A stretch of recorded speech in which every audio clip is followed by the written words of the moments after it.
Brazilian flag waved, the green lights are on, we are racing in Sao Paulo, and a big lock-up on the outside from Brendan Hartley, runs out very wide indeed. He's going to come in front of Mike Conway, and there may be a question about unsafe rejoin there, but he is in second place with Porsche and Cadillac, third and fourth. And then the first of the Hertz team, Jota's car, the second battling with the number 6 Porsche and the 51 Ferrari looking to come down the inside. It was a relatively clean start in the GT field as well. And it is the Iron Dames who lead from Manthey Pure Racing. Big start there from Will Stevens. He's up to 5th from 7th, went wheel to wheel with one of the Ferraris in that seething pack through turns 1, 2 and 3. We're away and relatively safely, 6 hours to go. No dramas in turn 1, remarkable. We're saying to some of the drivers this morning, if you finish lap 1 with 4 wheels and a nose, you're doing a pretty decent job, but there was very little contact here in the tight and twisty corner 10. Reeling off the corner, down the hill they plunge, through 11 and then corner 12, much slower than you think. As you start to crest the rise, it's a little bit like Tosa in Imola. Tight turn and then foot on the boards here, all the way down to the 50-metre board before you get into the Estosena. A little swap of positions between the two Alpine and a big looping spin. There's the first drama for Paul-Luc Chatin. Mick Schumacher went inside him. He got a little up on the dirty side of the track and looped it round under braking down the straight. Oh, and a change between the two McLarens. This is for third place, 95 going down the inside. And that is Josh Cahill putting the move in on teammate James Cottingham. Whoa, and hanging on to it just about. So Josh Cahill just ahead of James Cottingham. That's the change for third place, but closing in behind them is Francois Heriot in the silver and red AF Corsa car, number 55. That's Thomas Floor facing in the wrong direction. Is that down at the Center S's or Curva de Sol? It's turn 2. Turn 2, okay. We are going to full course yellow. Okay, now what happens here? So there is Thomas Floor getting alongside the 87 car of Takeshi Kimura. We should add, by the way, that is the sole Lexus in the race this afternoon after the elimination for the weekend of the number 78 car. Number 2 Cadillac under attack from Will Stevens. That's a good move. Waited long and late, and Earl Bamber did not defend 4th place. So the Hertz team Jota car goes through on the inside, and Bamber might be in tyre trouble because suddenly Lawrence Vantor is all over the back of him, Graham, and this could be bad news for the number 2 Cadillac. LMGT3 leader, late send down the inside, but Bamber was in no mind to try and close the door there, was he? No, I think he knew that was done. I think he's in preservation mode at this stage. Pace is beginning to just ebb away here, and not hearing there's got any problem in the car. Might well be tyres here already. Oh, trouble for the 6 car. That car's down low on the front right. Yeah. I'm afraid it was one move. It's contact with the Jota car, number 12. But Mick Schumacher could be under pressure here. The Alpine with a Ferrari and a Porsche right behind as they come onto the stretch. Here comes Schumacher. Right behind him is Nick Nielsen. Behind him is Lawrence Vantor. They're going 3 wide. Fantastic. Vantor could end up ahead of both of them here.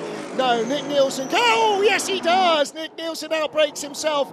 2 wheels on the white line. Couldn't get the Ferrari slowed down. So Vantor goes by, and Schumacher also picks up a spot, in fact, ahead of Nick Nielsen. Back onto the straight we come. The yellow Ferrari of Robert Kubica ahead of the Cadillac of Earl Bamber. Lawrence Vantor in hunter-killer mode behind in the Porsche. Let's ride on board with him. He goes wide as well, and that's where the mistake came from the Ferrari on the last lap. He made less of a mess of that. He knew he was going to run wide. Behind them, Mick Schumacher in the Alpine. There's the 50 Ferrari of Nick Nielsen. 31 from WRT. Augusto Farfus took that over from Darren Leung at the pit stop, so didn't spot that either. Oh, Sarabovi hanging on the inside. Alex Malikin having a really strong run here. really pushing hard. He's going to have the inside line at the bottom of the hill. It is a change for the lead in LMGT3. It's looked like it might be coming for a while, and that run from 10 down into 11, Alex Malikin taking the lead. Trouble for Kubica. Loses the car on the curbs on the inside. Look, you see the black marks he's left. Start the car, now he starts the car. He's going to get the car sorted out. It's turn 7, double yellows there to protect the scene. What happened here? I think he just gets too much curb. No. Oh, he gets too much car. Gets thumped by Julian Andlauer. Again, the stewards are going to have to take a look at that. But there was contact there. Look at Schumacher. Oh, Schumacher's going, come on, come on. Couldn't actually get through and nearly lost a couple of places as well there. Just watching behind, by the way, the Lamborghini looking up the inside of the Peugeot. Has that gone the way of the Lamborghini? It has not. So it is now Andlauer, Schumacher, Duval and Kvyat. Let's hear from the 83 team. All okay, Robert? I don't know. Keep it right there. Very right. In LMGT3, a Masson back on the inside as they climb up through 13 and 14.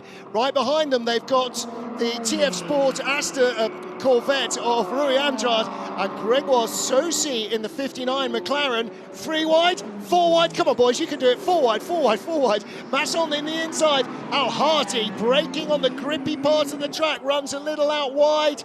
Great stuff. Masson back to the outside of the BMW with the Ferrari Hypercar going around the outside of all 4 of them and going off track in doing so. Oh, not just off track, that's into a different postcode. He was so far beyond the curbs, but he gets through cleanly. There we go. Rasmussen around the outside. High, wide, and if you will, ladies and gentlemen, handsome. Goes on the inside this time. I think he's got it done. There's the traction advantage of the Hertz team, Joe to Porsche. Great stuff. A little ripple of applause there. Big smile from Phil Hansen, but it's not over. Here comes the Peugeot. Look at the straight line speed. He's going to dive bomb him. He's going to have to go round the outside. Mikkel Jensen, and he's going to be handed the outside line. Rasmussen knew that was going to come. Excellent stuff from both drivers. Very entertaining. Lopez hanging on. Valentino fresh into the car, so the tyres will be newer than those of Pachito, who's at the end of a double. Oh! Valentino Rossi knows when there's a gap and when there isn't, and he saw it was closing. You saw the extra braking there at the apex. Hit his elbows out rather than his knee down there, and world champions galore in that battle. Now, interestingly, behind them is the white Porsche that leads LMGT3. So this battle, which is for 5th position, is in danger of going a lap down on the leader. Here comes Valle, the doctor on the inside.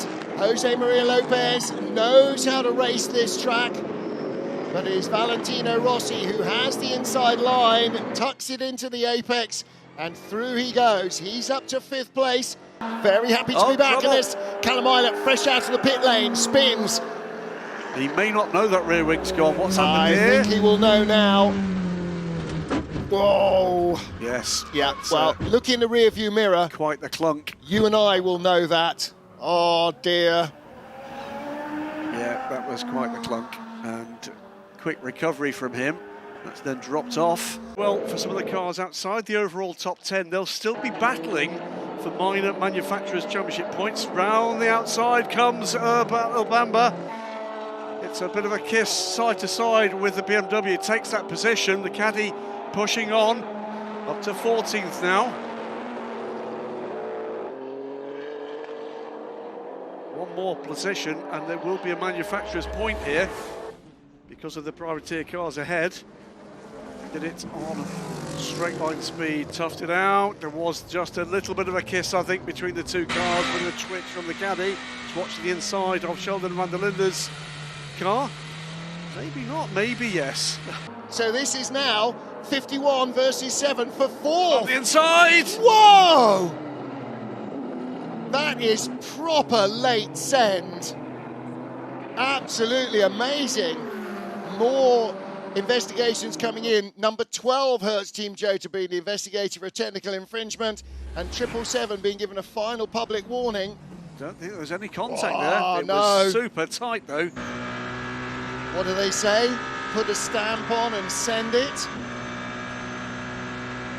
I am pretty convinced. Now, where are we? The 95 car of... I'm saying there was no lift and coast from the number 7. And that's the difference. That is the difference between having to lift and coast and not having to lift and coast.